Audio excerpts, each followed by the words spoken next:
I'm coming. I'm nearly there. Don't worry. Here we are. Here we are. Welcome, welcome, one and all. Welcome. Welcome. Let's just make sure everybody can talk. My mic is up. Yes, that's all right. Check yours, guys. I know what you like. Check. Yeah, you're fine. Welcome. Anyone else? Oh, it's going to be a great. That's cool. Excellent. So, welcome to this week's thrilling adventure. I'm sorry I wasn't here this afternoon streaming ESO, but unfortunately I had to work today. I've been at work all day, which is very unusual. Yeah, very unusual for me because normally I have the weekends off, but we have a certain government body coming in next week to make sure that we're running things correctly. It's probably the CIA, but anyway, we're or some MI5 or something like that. You know, secret. I was once a waffler. You were. Welcome back, Talon. I haven't seen you for ages and ages, but welcome back. Welcome to tonight's role playing. We're going to be playing a game called Mithras, which is based on. It's the old RuneQuest 6. It's got remarketed by a new company called Mithras, and basically it's 100 percentile dice, a D100, and it's used to sort of like measure how good people are, and it's a game that I really like. And so what I've done, I would like to really get involved in it and really sort of like test the limits of it. It's a little bit more involved than Dungeons and Dragons, which I like. There's no set classes. Everything is skill based, which I like. And the other interesting thing, which I certainly like as a DM, is that your hit points never increase.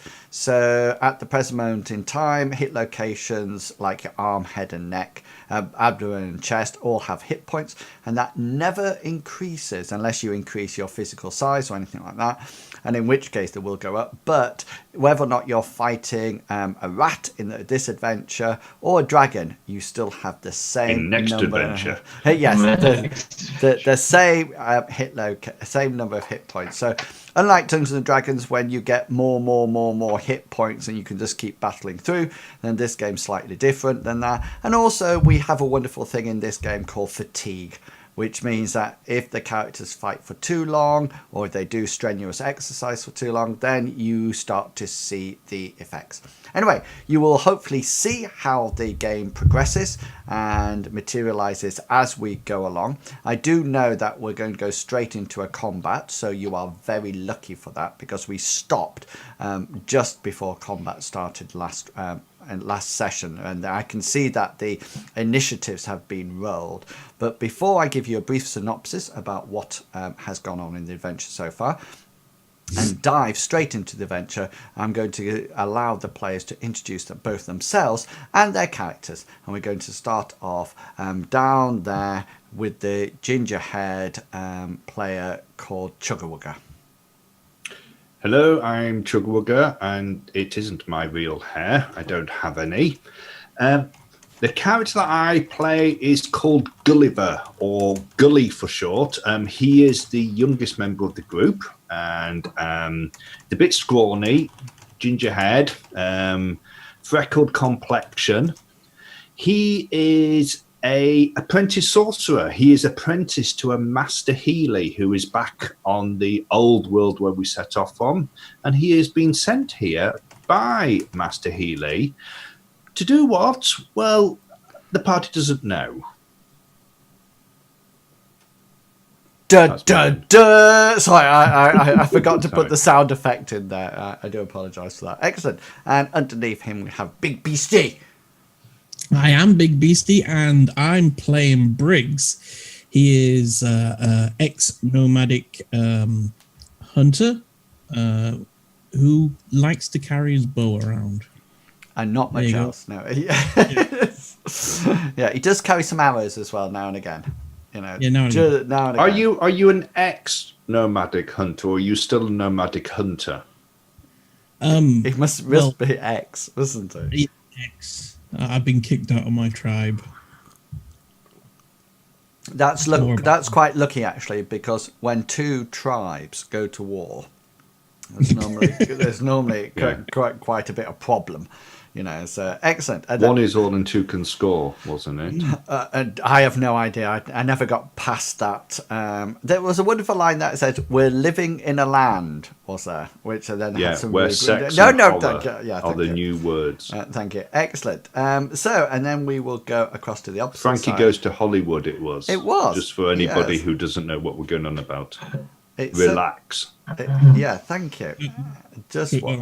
Longshanks. He doesn't have a clue. He has no. He's sort of like saying, "Who?" He's a wee nip of a lad, barely out of his teens.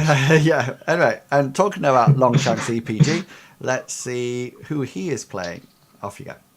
Hi guys, I'm playing a character who is. We did hear that, by the way. You went. You Hi. went roboty. You went. Hi, my name's Longshanks, and I'm playing. That's what we're going to call you from now. You might want to say it again. Hi guys, I'm playing the character called Hengist. He is a warrior of the group. Fights with sword and shield, and is quite lethal. Yeah, fantastic. So I don't have too much to the players discussed. I have not created a fancy RuneQuest introduction yet with flashing lights, etc. But I am working on it, and I will definitely get it. Yes, I am. That's what we're told, anyway. I'm just making sure that Gully goes to the bottom of the. I don't think Gully's ever been at the bottom of the initiative. Well, that is probably quite true, actually. Anyway, let me give you a quick recap of what's happening, a quick synopsis.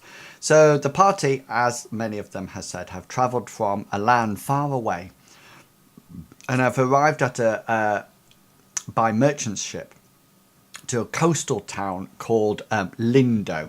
And just so people in the stream know, this is what Lindowe actually looks like.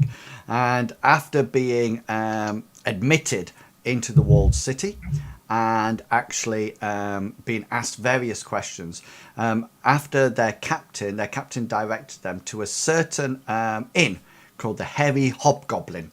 And they went there, and while they were there, they decided to take up lodgings and order food.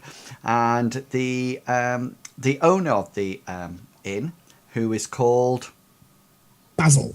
Now, I keep calling him Rupert, but it's not. It's Basil. Basil what? Basil Faulty. No. No. Basil. Basil the innkeeper. No. Oh, I don't know. Yeah, that's what you told Stop me. listening at Basil.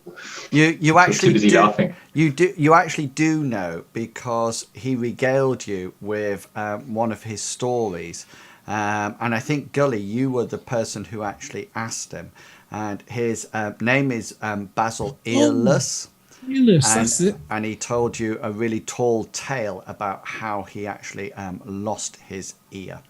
And anyway, you mentioned that you had come from Captain Seatide, and lo and behold, as predicted, he agreed to give you special rates in the inn for if you could deal with a certain problem that Basil Earless was having. And lo and behold, down underneath the inn, there is a cellar, and he has had food and ale missing. And he actually took you down below, and he took you into the cellar that looked something like this. And for the people on the stream, you'll be able to see that this area here was appeared to be a tunnel, and only a meter high, or 1.5 meters high. And the party decided that they were going to unblock it, and that they were going to come in, and then they were going to deal with whatever came out. And as you can see, Gully, if I just click on Gully, Gully has somewhat let me just click on him so we can see his Oh, you won't light up for me. Oh. I'm lit up for me. Yeah, and they can only see certain aspects. So you can see Gully can only see around here. And we left the last adventure with the party actually rolling initiative for combat as this little creature here came into Gully's light. Now, there's one other character that I have to mention, Miko, who is just sort of like up there.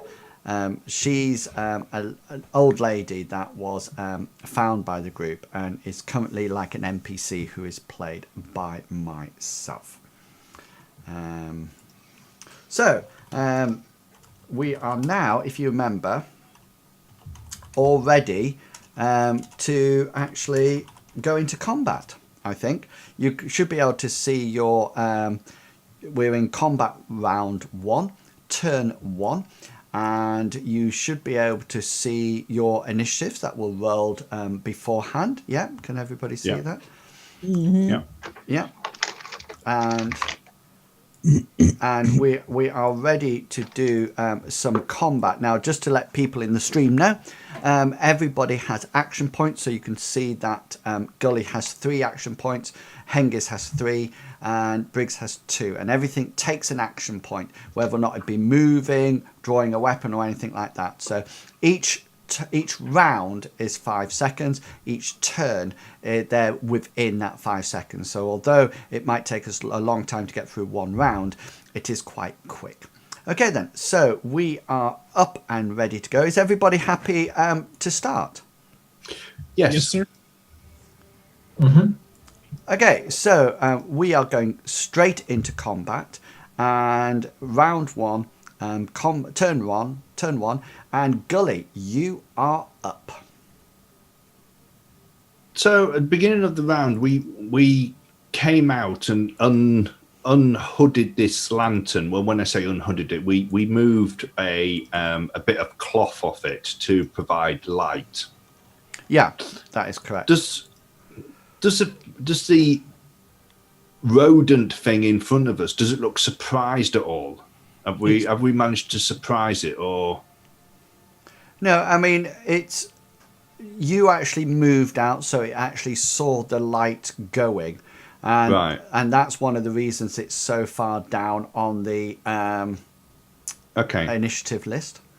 Okay, so for Gully's movement, for his first action, he's going to move out and he's going to move to this corner, and he wants to be almost thrusting the lantern towards this thing in the hope that it's not accustomed to a bright light, and that he can maybe distract it. And as he's doing that, he's going to be going, hey, hey, hey, hey, hey, trying to grab its attention. Okay, so you do notice that as you thrust your lantern in the general direction, although it seems to be mole-like, its face is more rat-like, and you do notice that its eyes, it's got those yellow eyes, and the pupils automatically sort of like go shh, and sort of like dilate. Retract in really quickly to take into account the light. It doesn't look worried about the light or frightened about it. It looks like it's ready for some kind of battle. Okay, Hengist, you're up. Hengist is not going to waste any time at all. He's going to charge at it. Cool. So that'll be your movement getting up there. Excellent. And Miko in the background will start to chant like she normally does. And let me just get a character sheet up. And I need to be on to this one and this one. Excellent. Well done, Miko. And you, Briggs, you suddenly feel the same thing that you felt on the boat. You almost like feel this this essence flow into you, and you notice that your face actually elongates somewhat into what appears to be an eagle's beak. But as soon as it sort of like gets out there, it just sort of like dissipates. Okay then, Briggs, you are up. Okay. First off, he's gonna be shocked again at what he's done, and he's gonna try and grab at it for a bit. Knowing it's not there, he's gonna load his bow with his arrow, and this is gonna take 2 rounds. Yeah, or 2 action points. Yeah, 2 turns. 2 turns. Yeah. So I'm gonna change my thing. Okay now. then. This is my attack coming off now. So this is me attacking you, Hengist. So you don't need to declare anything until I've actually hit or missed, and then once I've hit or missed, then you can declare what you're actually doing. So let me just put me on the list here. So this is this creature is going to sort of like swipe at you with one of its claws. Oh yes, and it does hit. So now you have a choice what you would like to do. I'd like to block with my shield, if that's all right. Okay, yeah, go for it. Failed. You right? So you failed. So this is coming in at you then. So this is my roll. This is your hit location coming in. 12. It's my chest. And it sort of like rears itself up and sort of like tries desperately to rake across your chest, but doesn't actually manage to do anything at all. It seems to have stopped short, and you just sort of like see it sort of like pound the air in front of you, and then it comes back. So it actually, because it does such a low damage, it actually got minus on its damage roll. So it's happening where it paws at you. yeah, it's a bit like one of those cats that it does it. Excellent. Okay, Gully, you're up. So this is turn 2. Okay, so Gully is going to he's going to cast a spell. It's one that he's used before, and it's more like a cantrip spell rather than anything else. So he points at the rat-like thing with his 2 fingers crossed like that. He points at it and he says, "Erit," Cool. in the hope that his magic comes off. Here we go. So that's this your evocation coming off. Yeah, and you it's sort of like I want to use a luck point. Okay. And I want to swap those numbers round To make 90. For success. Yeah, cool. So that would then make you remove your 1 luck point until you gotta come back after a long rest. So now this mole ratty thing is now winded. So it's got 1 level of fatigue if you're watching the stream. So it's so as the spell comes off, the mole rat-like thing suddenly starts to feel tired. Its movements aren't as quick as they were. And it's obviously started to suffer from fatigue. Yeah, excellent. Hengist, you're next. Hengist is going to make an attack this time. Cool.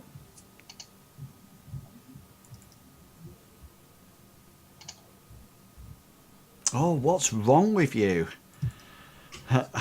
You saw like this with your sword, and you miss. You missed the mole rat quite effectively.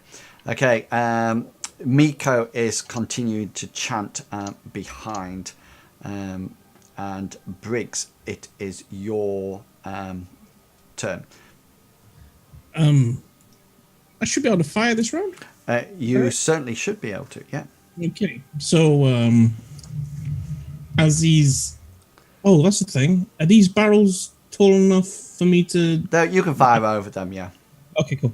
So The only thing you've got to be careful is if you miss, then there's a chance that you hit Oi, Hengist. oi. it's fine. He can take it. He's a tank. So Go the for Briggs is aim down his arrow sight. His bow sight, because he's got one of them, and pulls in between breaths, just enough to take the shot.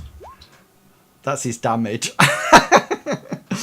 we need the combat style one. We need huntsman. Yeah. Oh, do you know? I was getting so excited about that.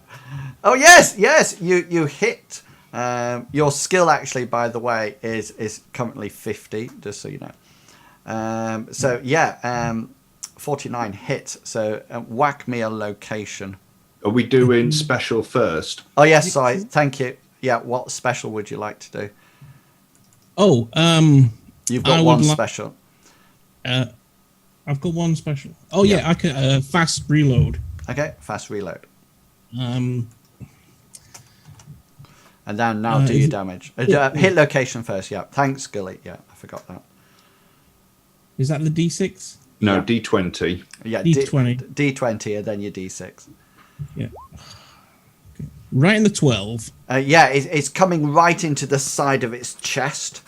Right into the side. Perfect shot. Now it's a D6. Yeah, certainly is now. Oh, do I get +2 with the? What? You said last time. It's better to roll the damage on your actual character sheet. Can you see underneath shields and weapons it'll say bow, and then there's a damage dice next to it? Because that'll put your do you have your damage thing on it? I guess so. That's just give me a 1. I don't have your character sheet open. Hang on. Yeah. Well, it's saying here that his damage adjustment is 0. Oh yeah, so that's fine. So that's 1 in the chest. So 1 in the lung.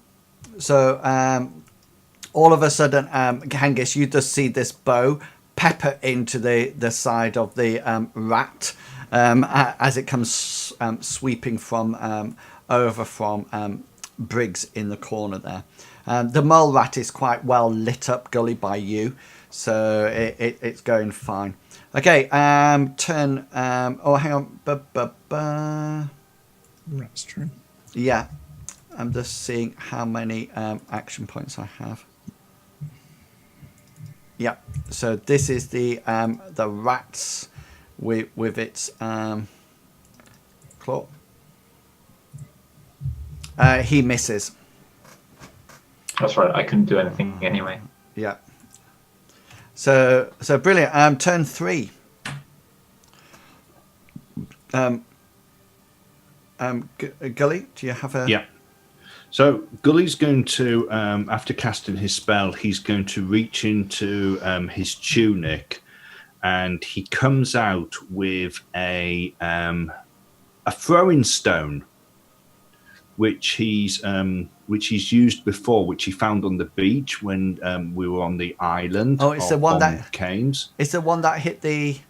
It's the one that he managed to pick up and throw at a giant scorpion. Yes, I remember. And actually, well, he almost disabled it via a good throw. So he's kept it ever since. It's his lucky throwing stone, and he's taken it out, and that's his action. It's classed as readying a weapon. Yeah, excellent. So I think that is that round over and done with. So Hengist has used his because he parried earlier on. Oh, so yeah. So we are up to round 2, guys. So you can roll your initiatives. 15. Oh, it's up. Click and roll. What? I got an 18. Nice one, Briggs. Nice rolling thing.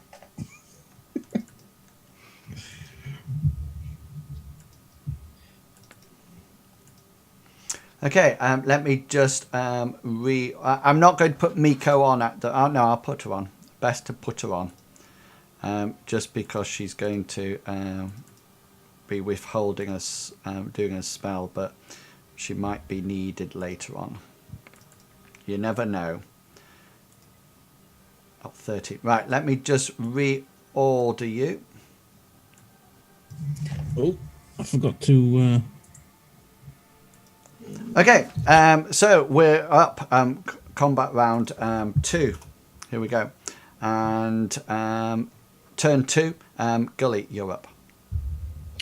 Okay, so the first thing that Gully's going to be doing is that he's going to be moving, and he wants to move to sort of like here. Cool.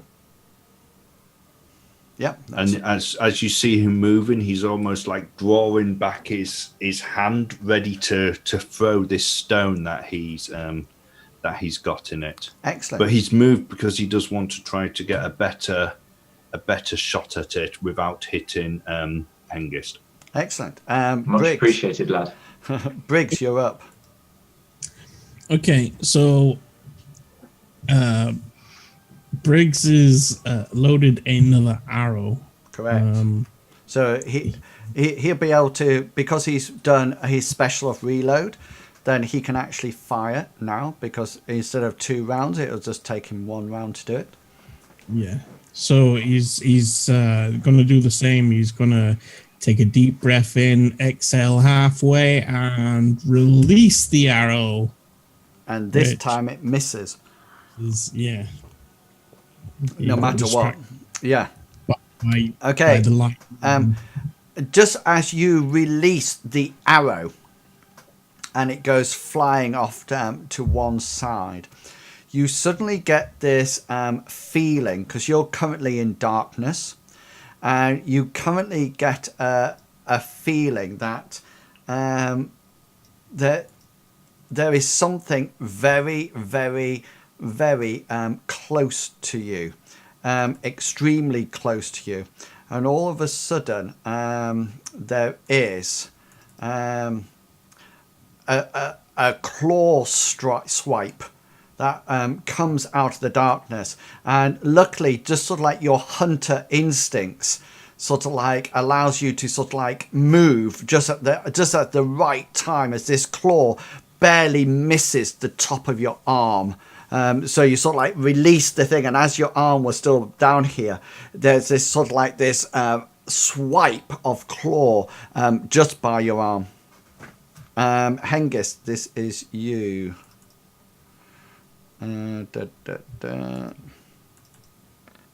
Ooh. Yeah. Decent. Yeah, so what would you like to do? Hengist isn't going to do anything this time. All right, cool. So this is your hit location. So go into your 9. That is my abdomen. Hengist was too busy being distracted by Briggs's yellow surprise, probably. Cool. We can't see your hit locations, by the way, in Wills. Yeah, I know. I don't know whether or not that's He's on hiding. purpose. Yeah, it is. Yeah, it's just because it's a DM roll, a GM roll. Right.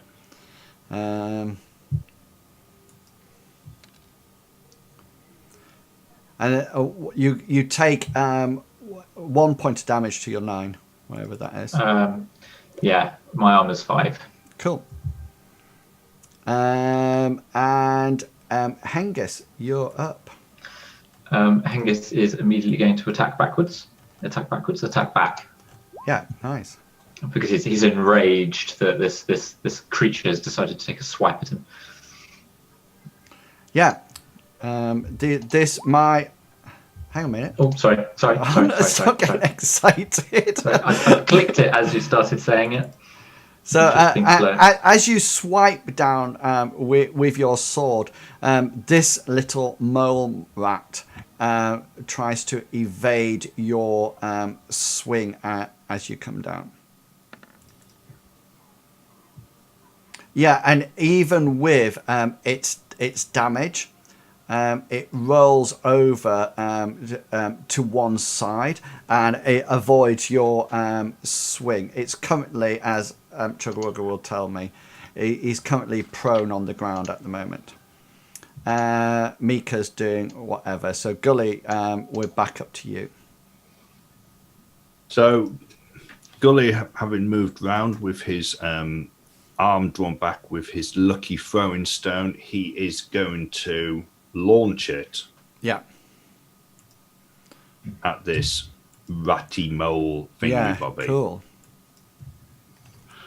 Oh no, he's missed with his lucky stone. Yeah. And as it comes towards the mole rat sees and goes, oh, and no, he doesn't. Just to let you know, Miko does do something in her round, by the way. She reveals her because she's actually got a lantern as well, if you remember, and she actually reveals her lantern just like you, Gully. So your sort of like stone goes off and it sort of like bounces down on the floor. You think probably as you throw it and Hengist sweeps, the MoleRat sort of like dives out of the way. It's because it moved away. It moved to one side and it did confuse me. Yeah, exactly. Briggs, you're up. Okay, so I found out why he missed that shot is because it went pitch black. And as we know that Briggs is not too good in indoors. Combat. Yeah, that too. And he felt uneasy. So now the lights up from what's her name? Miko. Miko. I was going to call him Maggie for some reason. He feels a bit more relaxed. So he's going to turn his attention to this little mole rat thing here. Yeah. And, I missed, so I don't get the effect anymore. Correct. Okay, so he's going to... you can a free action. You can take a free action to drop your bow, and an action point to ready your weapon if you wish. In fact, yeah, that's what he's gonna do. Okay. He's gonna ready his weapon. Drop his bow and ready his weapon. Yeah. Cool. Mm-hmm. Okay, so roll MoleRat 2, which is the one on the barrel. He's going to go first, and he's going to take a swipe at Briggs, but misses him. So as Briggs sort of like drops his hand and goes to draw his weapon, he naturally leans back slightly as this MoleRat sort of like swipes. You hear Miko in the background goes "ooh" like that, just as it barely misses. MoleRat 2, one side, which is the one here, which is stunned. He will take this round to this action to get up. And then Hengist, you're up. Hengist is going to half pivot on his left leg to be facing the mole rat, and then he's going to make a swipe at it with his sword again. Cool. And fail. Okay, that's perfect for me.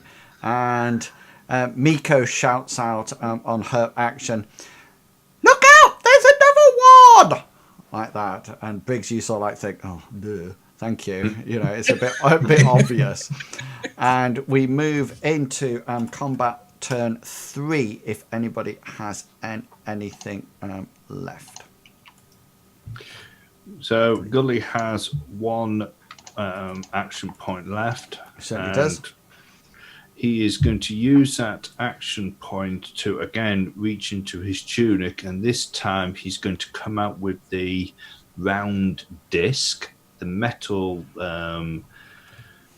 focusing aid that he uses when he's casting some more of his more powerful magic.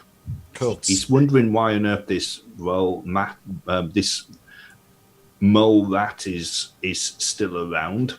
Normally, Hengist would have, chopped it into sort of Yeah. like 12 pieces by now. He's getting somewhat concerned. He's thinking maybe it might be magical. Okay. And that's Hengist was wishing he's managed to go to the had some sparring practice recently to to keep on top of his game. Hengist, I think you have one action point left as well. Hengist is getting pretty angry now that he's kept missing this silly little thing, and he's going to take another swipe at it. He misses again. And can I just say, you're missing a mole rat who's also fatigued. I just wanted to point that out. Just like, brilliant. Yeah. Okay then. So that's everybody done and dusted. So hang on 1 second. So let's move on to combat round 3.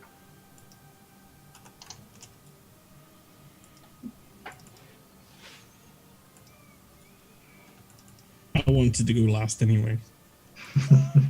Yeah, it's a good job. Oh, thank you. Let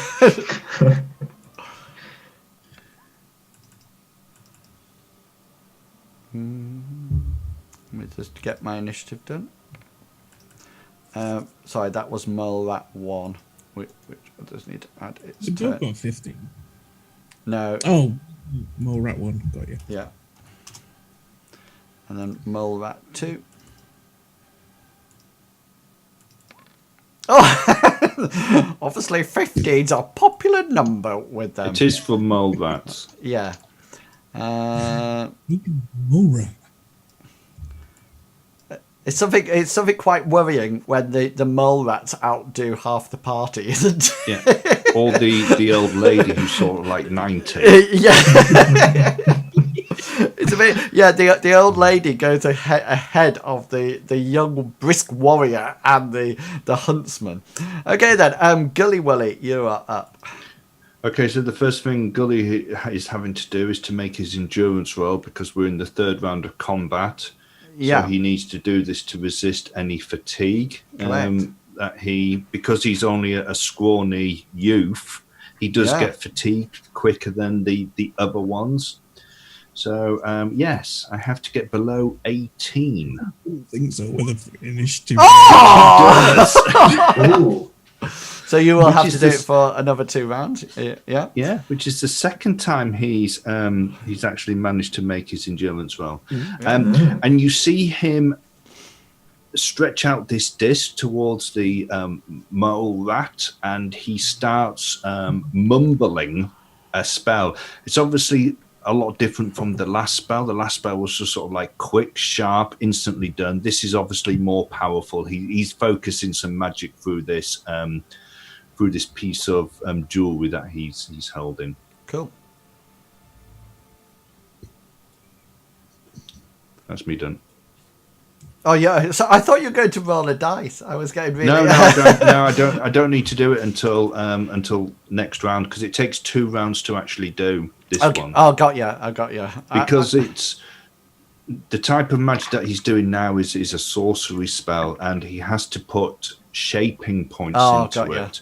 Because all sorcery spells are touch as standard. So for him to actually affect anything at range, he needs to put points of shaping into it. Got ya. And by doing so, it increases the casting time of the spell. Okay. But it also means that he can do other things as well. He can even have it affecting more than one.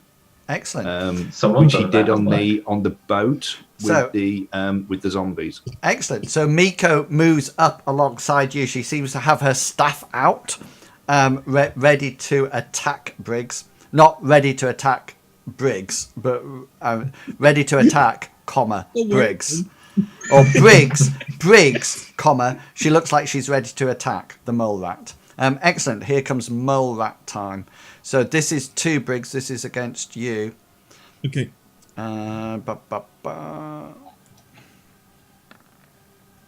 That's a miss. This is against you, Hengist. And that's a hit. Do you wish to do anything? No, Hengist is not going to do anything this time. And he's going to stand there and take it. He's inviting the enemy in close. So you take 1 point of damage. Sorry, I forgot to tell you why. Where?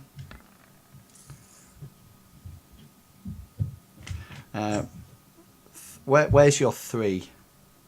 My 3 is my right leg. Right. Okay, you notice that the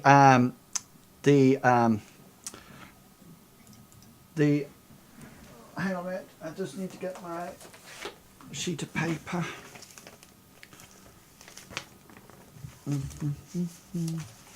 Oops. Bit. A bit. Sorry about that. What is it? Your right leg. My right leg. Right leg. Just let me see what I want to do here. Oh, Now have rabies and starts foaming at the mouth. well, because, and I think I think I'm right with this. Because you didn't parry Hengist, I've got a special. Mm. I think that's Okay. right. Yeah. And I was wondering whether or not I can actually Compel surrender. No, because my special is actually going to be inject my venom. So that would be my special to inject my disease. Yeah, no damage, finds a weak point in armor for poisoning. Yeah. So it's just sort of like it's suddenly you take no damage. It finds exactly what Gully said, and it's just sort of like you feel its bite. Sorry, its claw is bite. Claw and bite. It's the same skill. That's why it says claw bite. If it just feels its bite, sort of like the teeth, just finds that gap, and you feel that sort of like that as it sort of like bites into your flesh. Hengist, you are up. Hengist is going to give a howl of rage. Ah! And he's going to swipe at it. And miss. Right, I'm going home, guys. Do you want to know something just out of interest? And if you use a point of luck, He probably will do. that would reverse that 85 to 58, and therefore it will be a hit. He will do that. Okay, cool. He's got fed up. He's very angry at the moment. So, oh, sorry, I forgot to do my location. Hang on. Well, No, it's not location first. It's the monster tries to evade first. correct. Oh yeah, sorry. So this is my evade coming up. Oh! Also, it's super. It's super MoleRats. It flies around with a great cape. I just think it's so the MoleRat rolls off to one side as you come down, and you just like swipe at it. The MoleRat sort of like leaps to one side. Does it get anything special because it got a... Well, thank you. This is what I was just... No, I was just asking a question. I didn't know whether or not... No, because... Yes, I would, because there's one difference, isn't there? Because Longshank... Hengist got a standard roll, while I got a critical one, a critical parry. So I can actually have a... Let's see what we can have. Actually, there's literally nothing. I don't think the MoleRat can pin your weapon. Something like that. Ooh, I was looking at that as well. I think we'll leave it. What about blind opponent? It throws sand. Yeah, it's like Or accidental injury. The defender deflects or twists an opponent to attack in such a way that he fumbles, injuring himself. Yeah, that's what I'm saying. It's a MoleRat. If it was another person, then I would be able to do it. Briggs, you're up. Oh no, sorry. Hang on. Miko moved. Yeah, Briggs, you're up. Okay.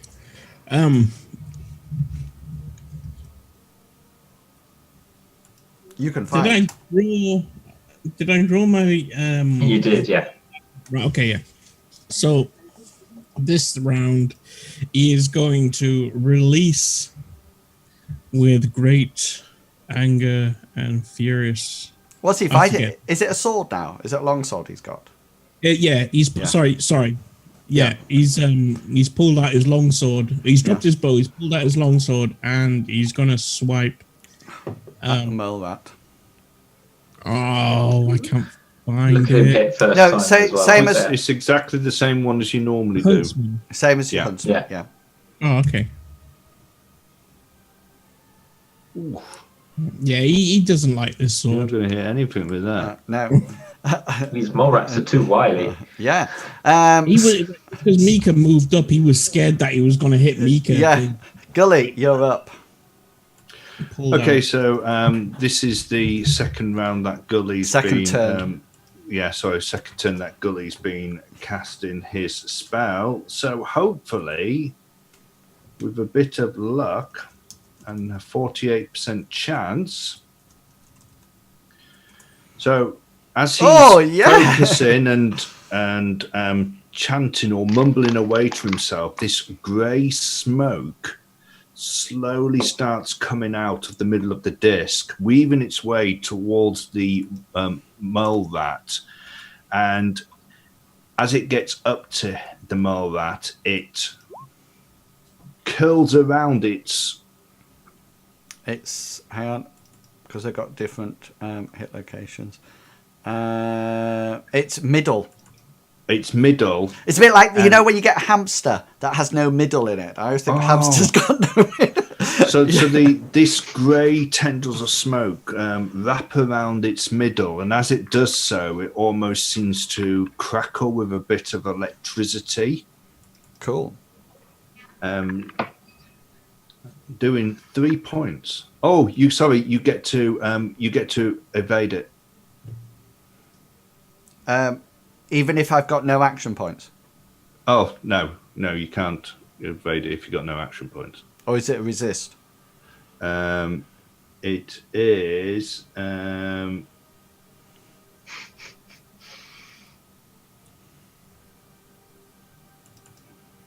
Check it and we'll come back to you. Okay. I'll just cast it now. Maybe resisted with evade. Yeah, so I'm resisting it.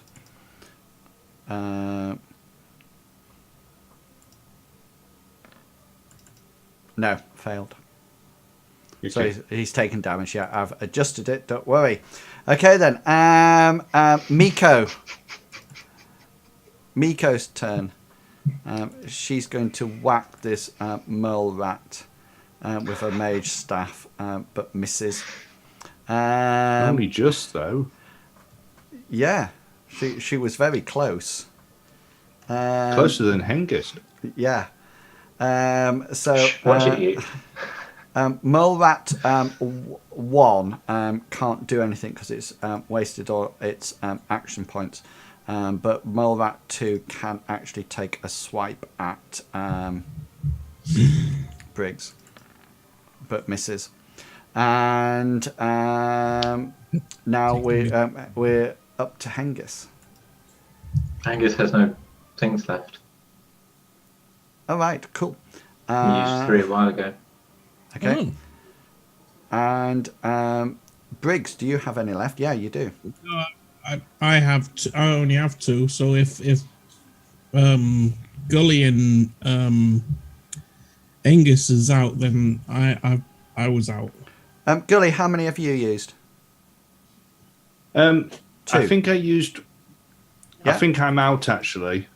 Oh, Sorry, cool. Yeah, I I've might- attacked 3 times and failed 3 times in this combat round. All right, cool. That's You've fine. attacked 3 times in this combat round. Loser. I think we're only up to round combat turn 2. Really? Yeah, I think I've got one left. Yeah, because I think what you did, Gully, you cast on the first one, and then on the second one, you finished on combat turn 2. You finished casting, and then that's when you went off. So Briggs, you failed on your first hit, and so you haven't parried anything because the mole rat missed you. Oh, yeah. Sorry, yeah. So therefore, you actually have another point. You have an Yes. action point next time. Now, Yeah. So, as he was scared to swing the first time because the old duck moved in, he now has his range and takes an almighty swing and misses. Now you can use a luck point and change that 61 into a 16, and it will hit. Okay, I will do that. But I So- don't know where that luck point is. It's right up at the top of your character. Top. Under attributes, it's about halfway down in your attributes thing. Oh yeah, I have 2 luck points. Yeah. And I have 1.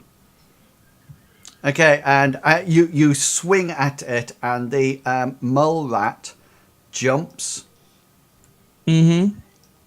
evades your thing, jumps onto this this thing here. He's actually now prone because he evaded, and you're out of luck point. You're out of action points. I think Gully, I think you've got 1 left. If you Yeah, have. so Gully is still concentrating on this spell, and he moves his hand back, and these tendrils of grey smoke release itself from the around the middle of the actual mole rat, and then with another gesture, he moves his hand forward, and again the tendrils of smoke grapple round the mole rat and going round his 11. That's his chest, yeah. Okay, can he resist? No, he can't because he's prone. Right. Okay. It's actually an easy. Go. It's actually. It was actually. I didn't see your roll. Didn't come up on my thing. But oh no, you don't need to do it. Yeah. I don't need. Yeah. No, he's got no action points left. Okay. And he's prone. So it goes around his chest, and again it crackles with a bit of electricity. So hang on. And- Were you doing a special? Oh no, you can't because you. No, and he takes a single point of damage. Ouch! Nasty. I know. Nasty. You are super powerful. Okay, let's have some. This is combat round 4, and yeah, I know. I'll do it in a second.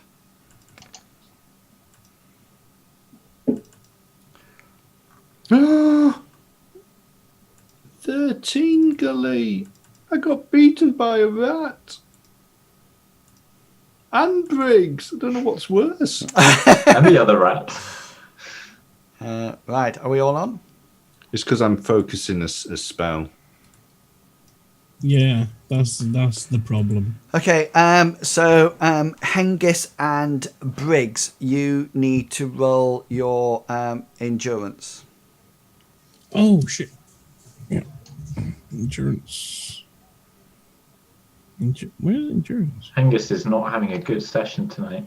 Yeah, so just adjust your fatigue level now. Where's endurance? It's on the It's under skills. standard skills. That's him. There he is. Endurance roll. Okay, so you need to adjust your. Hang on. Oops. It's under your hit location and movement. You see where it says fatigue and it says current level recovering in fresh. You need to just knock it. Yeah. If you use the drop down menu and take it to winded, Winded. that's perfect. Oh, I gotta get hard. Yeah. So people who are watching the stream, because the combat is going on for so long, they're now getting fatigued because they've been fighting for such a long time. So eventually, in a big battle, if there was a massive battle, then people can actually get so fatigued that they will collapse and be overrun by hordes of monsters. Okay, so this is MoleRat 2. at you, Briggs. So he is doing his attack. And actually hits you. What would you like to do? You can parry it. You can roll out the way via evade, but you will remain. If you jump out the way, you will be prone. Once you finish that, and then you'll need to take an action point to stand up. Or you can parry it with your sword. Or you can let me hit and take a special as well. Oh hell no! He's gonna. Oh no! he's gonna- No! Stop! My mistake. I'm surprised Gully hasn't said anything. On my round on 17, MoleRat 2 gets up because he's prone at the moment. So yeah. So Briggs. It's because I tell you why. Can you see where the prone sign is? Mhm. It's miles away from the actual counter, the token. I can't actually see it on that I one. can't see it on my screen, no. I can see it on the one that. Yeah, that so Gully's I've taken fighting, it but the off other now. one- It was up there. Can you see it now? Oh right, yeah. Okay. Well, it's in a bit darkness for me. Yeah. So MoleRat 2 gets up. So Briggs, it's your turn to fight. Okay, Sorry. taking this opportunity, because it's just got up, he's gonna swing at it and miss like a boss. Yeah. Cool. And MoleRat 1 will get up on its action. Yeah. Cool. And Gully, you're up. Okay, so the MoleRat has a chance to evade these tendrils of smoke again as Gully pulls back his hand and they get released, and then he moves his hand forward again. Yeah, it evades it. It's not like a prone evade, though, isn't it? It's just like a resist evade. Yes, it's a Yeah. resist evade. So can you see now? I've still, because I'm going as hard now, but I've Yeah. got 20 out of 34, so I'm fine. Hengist. Hengist is going to make an attack with his sword. What is Hengist doing tonight? I think he's had too much beer in the afternoon in the tavern. Can't hit anything at all. Miko steps up into this gap on her round. Okay, so this is combat round 2. Turn 2, sorry. And MoleRat 2 is going first. So this is at you, Briggs. As it charges out. Misses. Briggs, you're up.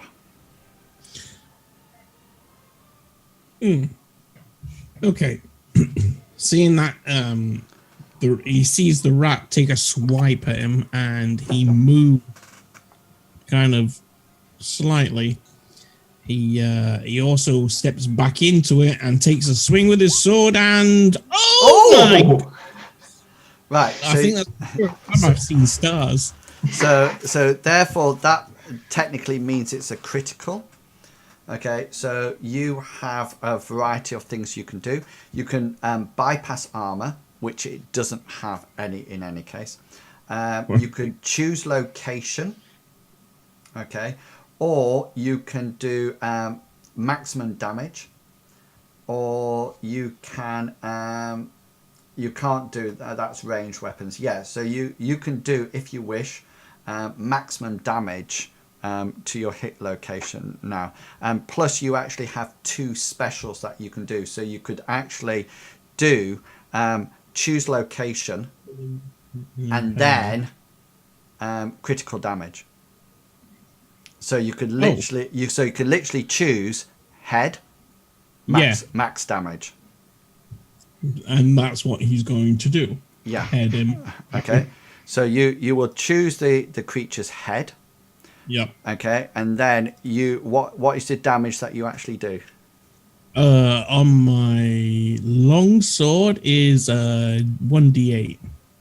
1d8. So you will literally do 8 points of damage to the creature's head. So I think that's right, isn't it? That is right. It's not. It doesn't dodge. It's got no action points left. Correct. Yeah. So yeah, it's if he's got Takes- 2 specials, yeah, he could do. You could choose location. And max damage. Yeah, and max damage on it. But hang on, isn't choose location a marksman? No, it's in the actual rule book. It says it can be melee or range. Right, okay. What on the actual sheet it actually says. Ranged weapons needs marksman. Yeah. Right. Okay. So head location 8 damage. So it's actually gone. You've given it a serious wound. You haven't taken it below its hit points. It's just matched it exactly. So I need to roll. I just need to roll my endurance, and that's against your attack, which is 3, which means you still win. So, which means that I am now unconscious. It says unconscious. He's not dead. He's unconscious, isn't it? Yeah. So he's not dead, but he is unconscious, which means Out with the blow this is across the my head. yeah. So you can probably that was on 15. So on MoleRat 1's go here. He still has. This is an attack at you, Hengist. Hengist is gonna try and parry that with his shield this time. Go for it. 8 to beat. Well, you need to succeed. There it is. No, No. So I don't think I've rolled below 50 in this game so far. no. No, actually, I think that's my lowest roll. So What happens with poison? Sorry. Yeah, well, there's a whole load of 71. diseases and poisons that I can use, and they each have completely different impacts 85. at all. Yeah, that's what I was on about. 60, Like no, it's not quite.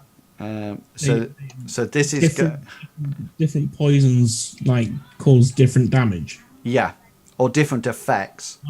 No. So this is going to your 1. That is my right leg again. And Right leg. but it does no damage to you as its pathetic claw swipes across you. Now, Gully, you're up. Okay, so Gully is still controlling these tendrils of smoke. Can you resist evade it again? Oh yes, sorry, cool.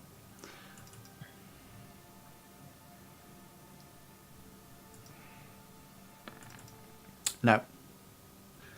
Okay, so this time, as the tendrils come out, they go around his 11 again.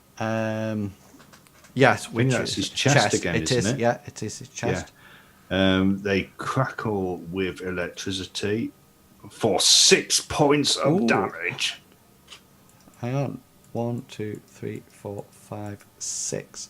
So he's actually taken a serious wound in its chest. So As you smell singed fur. yeah. Well, it actually when it crackles and the electricity's there, it almost like melts the fur round it, and you can see the pinkness of its skin underneath. And you, as the crackles round it, you notice the mole rat, the sort of like shakes for a while, and then falls unconscious on the floor. Well, it's dead as far as Gully's concerned. Miko brings us to let you know she sees this mole rat quite sort of like not moving, and she takes her staff and she goes bash like that straight on the head, and you just hear the skull crack even more, and there's a bit of blood that just goes psh, like that straight out onto you, and she goes like that, and sort of like it makes a sound of happiness. And this other one, guys, you can sort of like finish off now, and eventually Hengist probably finishes it off when he sees that it's on the ground.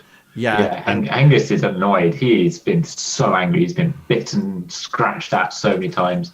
He's just going to put his sword straight through the base of its at the base of its neck. Yeah, and after doing all the dangerous work, Gully's going to put the disc back in his tunic, and he's going to go, Hengist, you've been injured, and he's going to almost look like he's running towards him. But he doesn't stop at Hengist. He jumps over the little mole rat and he goes and picks up his stone. Okay. he rummages around and tries to find his... It probably hit here because it probably hit this crate. Yeah, so he picks up his stone and he sort of like examines it, makes sure that it's still okay, and then he'll put it back away in his tunic. Yeah, so you're sort of like been bashing away, and it was just sort of like I think we were on to round 4, at the end of round 4. So 5, 10, 15. It's just sort of like that sort of like took 20 seconds to get. So there's a whole lot of bashing and things, and you suddenly notice that these 2 mole rats are quite dead now, and they've sort of like been Briggs and Miko took one out, and Gully took the other one out, and you're feeling a little bit sort of like worried, Hengist, that normally you've been super in combat, and then all of a sudden that went less than.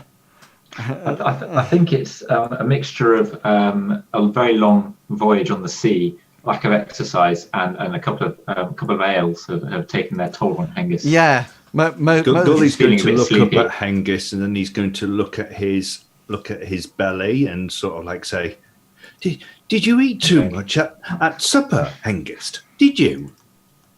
I think that ale was a little bit stronger than I'm used to. Do you think there's more then? Do you think so? That there could be. Let's have a look around the rest of the storehouse and see. I think we should keep guard at the hole where they came out of.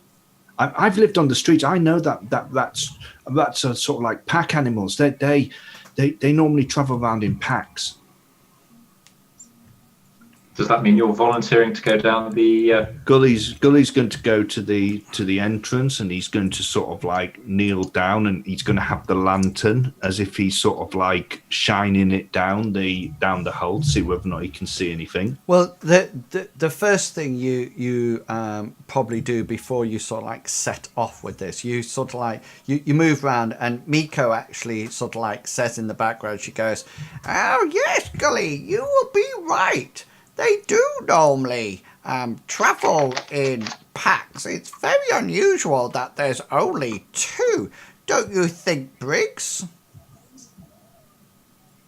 Briggs is going to, after picking up his bow, and moves around. He's going to say, he's going to, 2 is not a pack. Roll your. Do you have something like a nature roll, Briggs, or something like that? It was a question, but yeah, I just want to give you some. Nature. No. Roll your survival roll. Survival.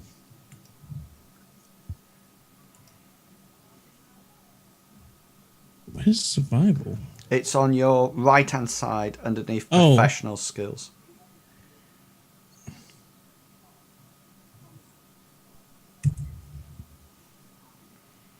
Yeah, you sort of like think, oh yeah, two is not really a pack, but you're most of you are still sort of like out of breath from the combat, and you still got quite a bit of sweat forming on your brow, and you sort of like think, wow, this is it's taken its toll, this battle. So you probably think it's a good time to sort of like take a break and take a rest and try to sort of like get your energy back, just in case there might be another attack.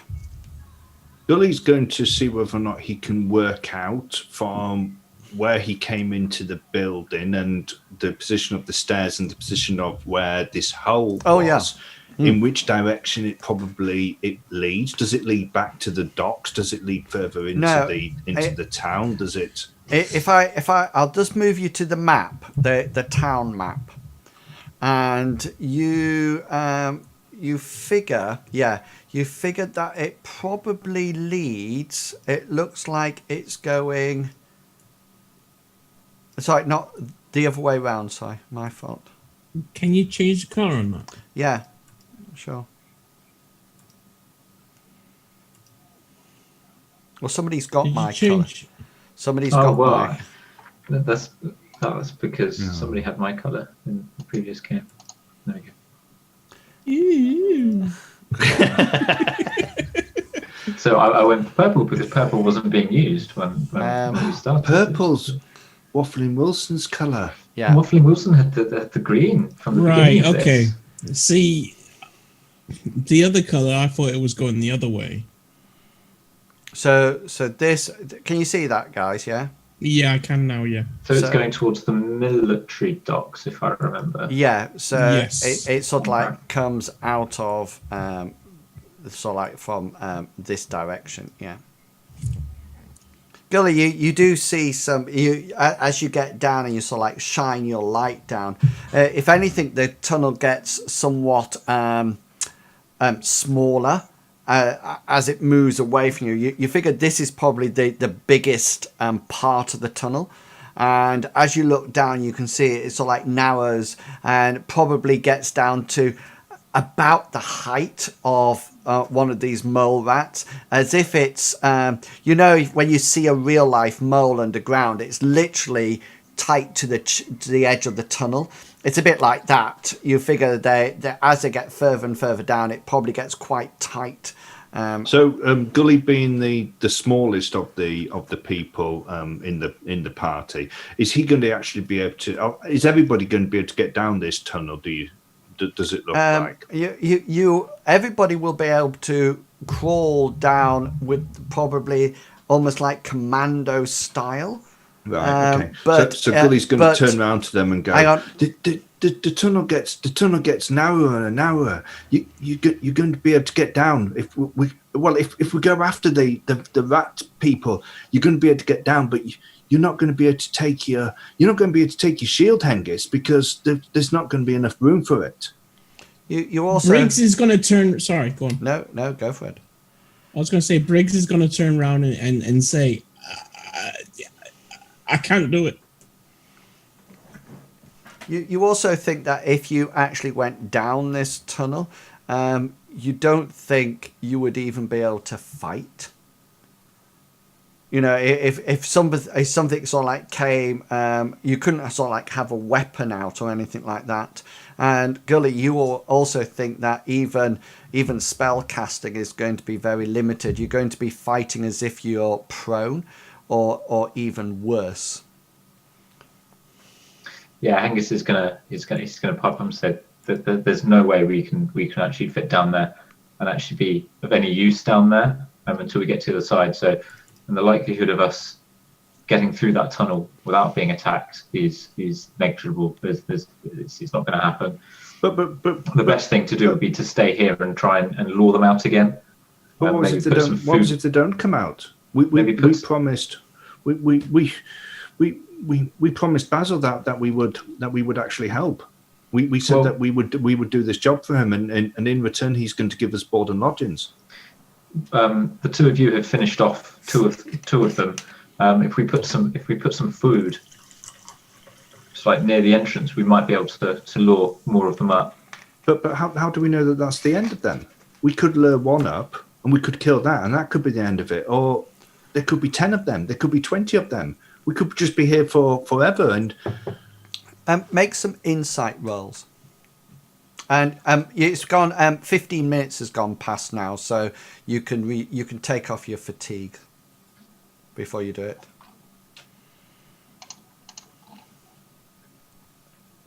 Gully makes his. Yeah, I can see. Hengist doesn't make another roll. This is my hey, can I just point out, this is my lowest roll tonight. My second lowest is a 63. It's down to your left-hand side. Sorry. Briggs. Left-hand side. Under standard skills. Standard skills, sorry. Yeah. I was close. I was only one dice roll. No, yeah, one. Don't Yeah. forget to take off your fatigue thing before you roll it. Yeah, I done that. Not like it makes any difference. Okay. Gully, you sort of like looking down this thing and sort of like talking about going down it, and you suddenly remember that Basil said that food stuff and barrels had been taken, and you suddenly think you wouldn't get a barrel down here. There is no way. It might go through the entrance, but it would definitely not go down where it narrowed off. Gully's going to say, maybe it's maybe the rat men aren't the people that's stealing things. Maybe there's another tunnel somewhere. Maybe somebody else is coming in and stealing. Do rats drink ale? Why would rats take ale? I think we should look around. We should move some other things. See whether or not we can find another tunnel. Maybe there's a trap door. And Gully's going to go over to this, and he's going to start pushing this one here. Try to pushing it round so that you can see whether or not there's a trap door underneath it. Make a brawn check. Okay. You manages to push it to one side. You quite remarkably, you actually managed to move it. Sorry, I'm just getting Miko's character sheet out of the way. You actually managed to. Whereabouts would you like to push it to? He'll just push it backwards. He'll just move it as much as he can and push it backwards. You have to put your little lantern down, because if you remember, you're carrying the lantern. He'll put it on top of the thing, so it moves with him. Push it with, and it sort of like does actually move, and it moves quite a bit. You're quite it's quite impressive how far it actually moves. And you sort of like, you notice Miko is sort of like smiling at you as if to say, impressive. Briggs is going to look at Hengist and go and as to say, what the hell? Hengist look at having seen Briggs look at him, he's going to go over, open up and go, there's nothing in it. Gully's going to look down once he's moved it and see whether or not there's a trapdoor underneath it. Yeah, no, they, so make a perception check.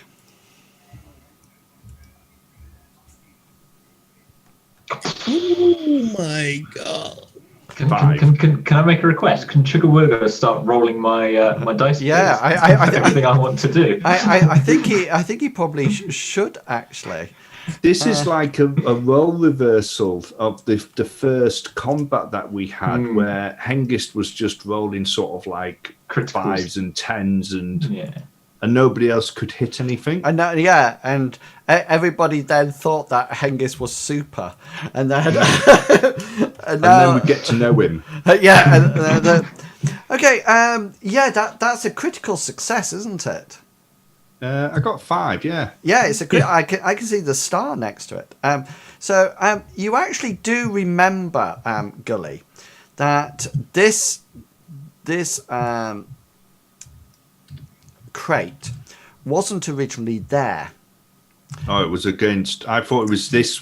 I thought it was this one that we Yeah, had. well, that's what exactly what I was going to say to you. If you when you actually came into the cellar, both these were here, and Basil actually commented that he had moved them from along this wall. And he had moved them out the way, and when he had moved them out the way, had found this tunnel. And you suddenly sort of like think, that's really interesting. Maybe The tunnel was there all the time. yeah, and maybe, just maybe, if there was anything, and you're getting this because you've got a crit, is that if it's going to be anywhere, a secret trapdoor, it could be possibly underneath where they put the crates. So this tunnel could have been here all the time, and the crates might have actually been blocking it. And then when they've actually moved the crates, it's actually let the mole rats into the cellar. Okay, so seeing nothing underneath that crate, Gully's going to move to the next one, and he's going to start pushing that one. Okay. This Briggs one, is gonna- he's going to push it, and he's going to say, "Start moving things, guys! Look for a tunnel or trapdoor." Okay, you're actually going to have to come here to push it Okay. forward. Yeah. Okay. So roll your brawns. Oh, Gully. Briggs, roll your prawn. Hengist is going to sigh and he's going to move over and join in as well. Please fumble. Yes! Why is it saying one I grade? have no idea. How I did haven't you- done anything. I haven't done anything. What's ENC? Encumbrance. Encumbrance. I don't know why, but when I opened it, it was on 1 grade harder on my encumbrance. I haven't touched. The only buttons I've touched are for fatigue, and it was already on 1 grade harder. I don't get why you So I keep it. assumed it had been done like that anyway. Did you not rest with us? Hang on, let's just have a look. But you've moved your fatigue back to fresh. Yeah, it's not fatigue. It's under the encumbrance Yeah. box. When I opened it, that's how it was. I haven't touched that section of it. Have you still got your shield in your hand? Have you added on your money? I've added extra money into it. So has that taken you over the top? What's your No, current? it's What's your money. current encumbrance? Money is 0.01. Yeah, but you've got That 700. much money you just owing cucumbered. Dude, you can buy me a room. But but because of your armor as well, because you're currently 39.96 when it adds it up. But yeah, I don't understand that because but adding a few coins wouldn't take it from 28 to 30. Right. Okay. Then. So 34. how many coins did we add on last time? 50. Okay. So let's just take it down to 748.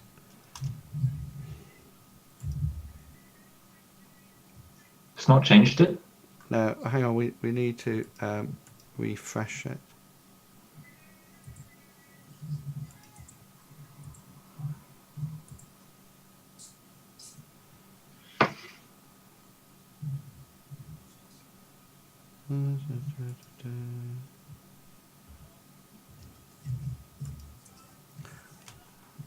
Quit.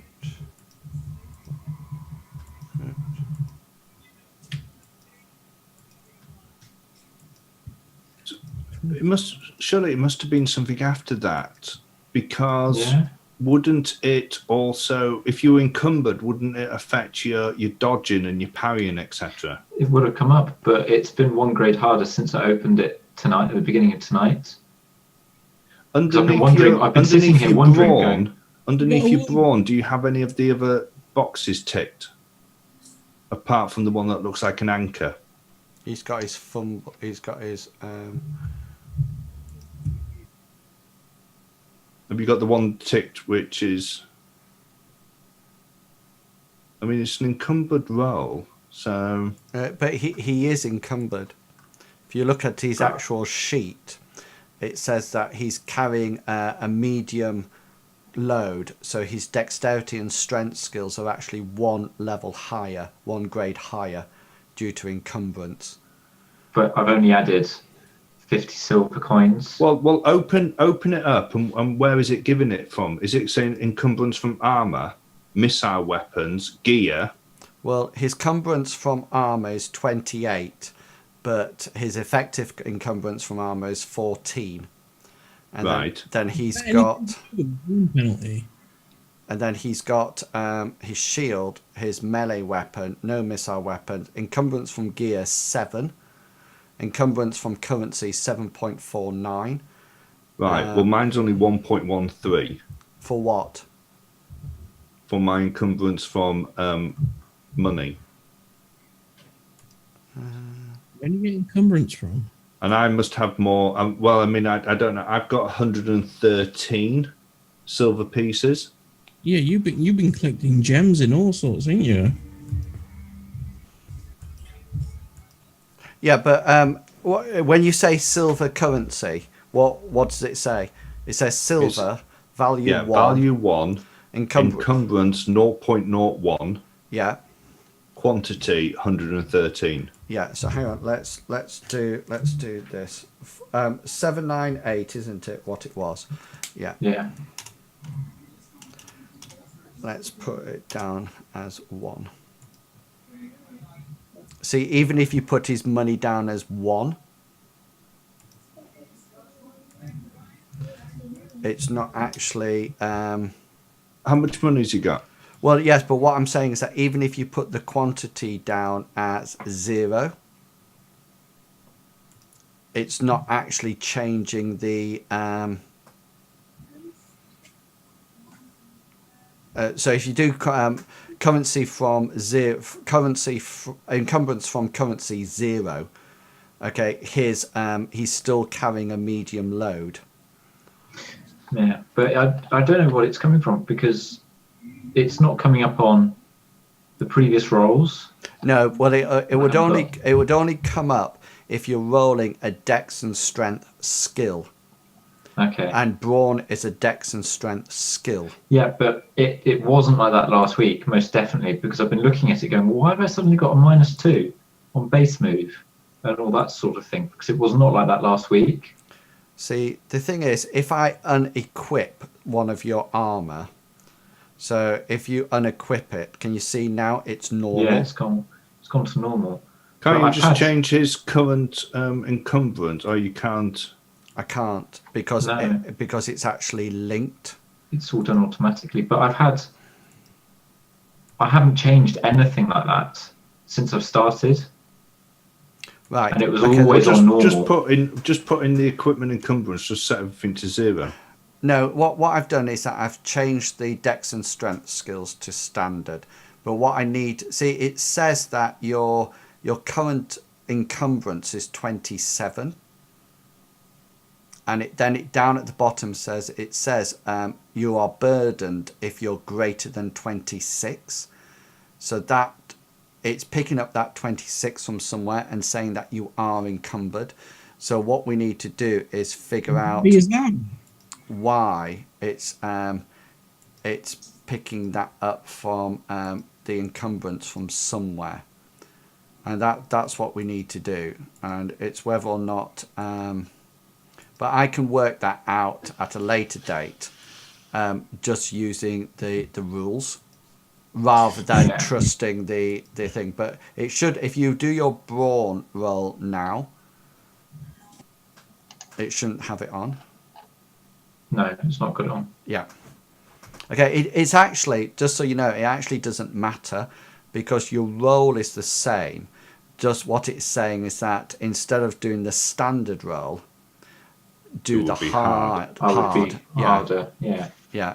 and that's what it's saying. But what I need to do is just work out what the actual encumbrance is, and then rather than letting it sort it out, actually I sort it out, and then see what it actually is encumbrance it at, and then go from there. But now it's jumped to 34, I can revert it back. Yes, because I've put your I put your money I back realised, on. but it's never mind. So it's, what is it? At 14, 20, 26. Yeah, because technically, if you look at it, it's 14 from your armor, 6 from, and then there's 14, 6, 2, 4, 7, and 7. So I don't know why it's adding it up to 34. It's almost as if it's taken that effective armor. Anyway, you've done it so that we can carry on. Well, say again, sorry. Big. Is the fact that he's wounded as well? No, because it's not. It doesn't impact on it at all.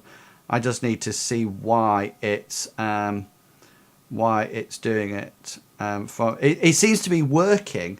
It just seems to be giving the wrong value. But until I actually look at it, I don't know. So.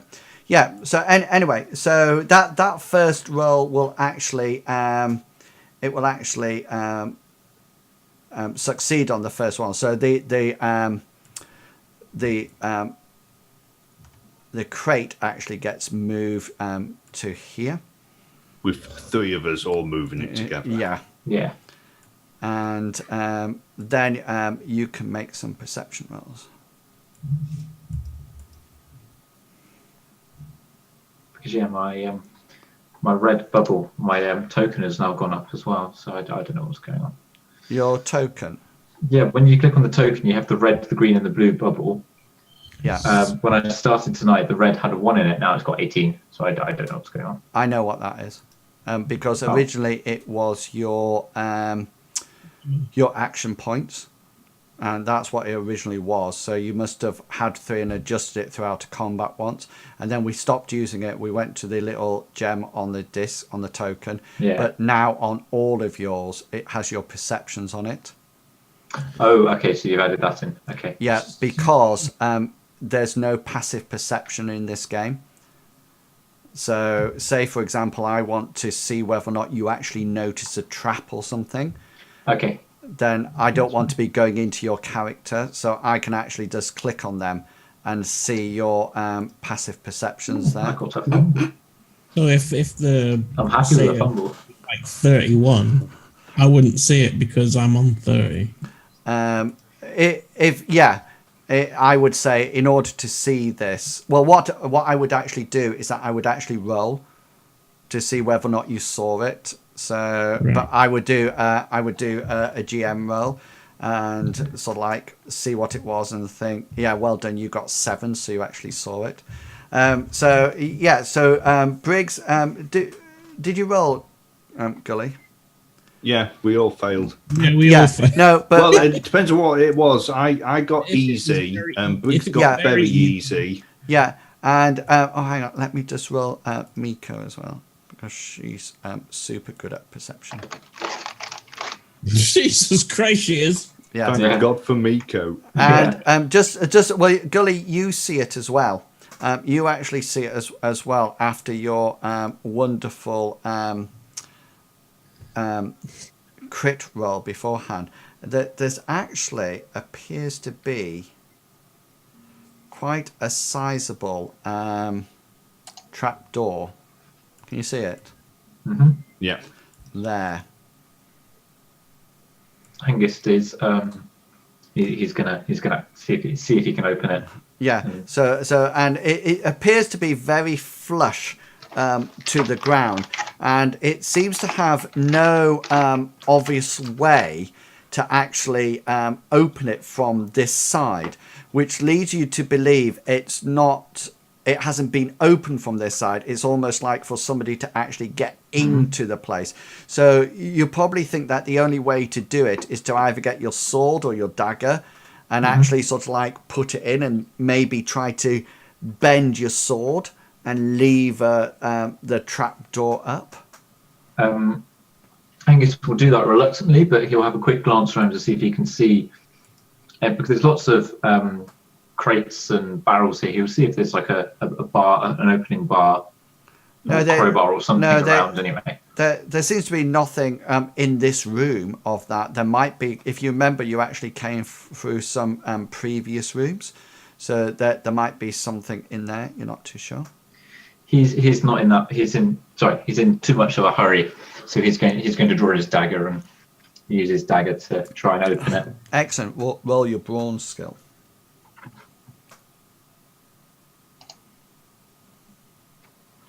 Yeah, you sort of like whack it in, and using your dagger makes it an easier roll. And you sort of like push it. You sort of like exercise try to get out some of the sort of like the chippings and the dirt from roundabout, and then you actually manage to push it down far enough, and you manage to prise it up slightly, and in order to get your fingers underneath it, and it appears that the whole trapdoor lifts up.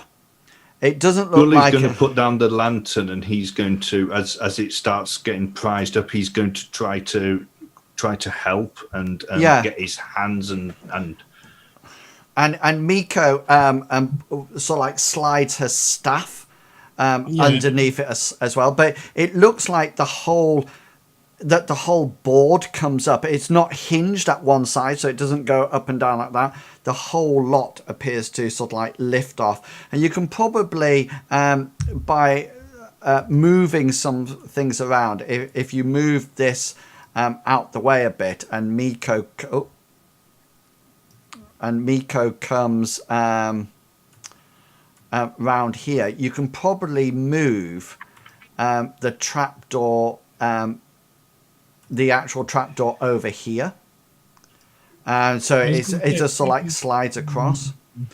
See what they're doing, and with his longsword, try and help with some of the leverage by inserting it around. But he can't see what they're, because of his perception roll. He can't see what they're doing really. Yeah, you can see it now. I mean, it's quite obvious that it seems to be a huge plank, and you do notice, all of you, when you actually lift it up, it has underneath it two sort of like rope handles, as if you can actually pull it down on top of yourself as you were going through.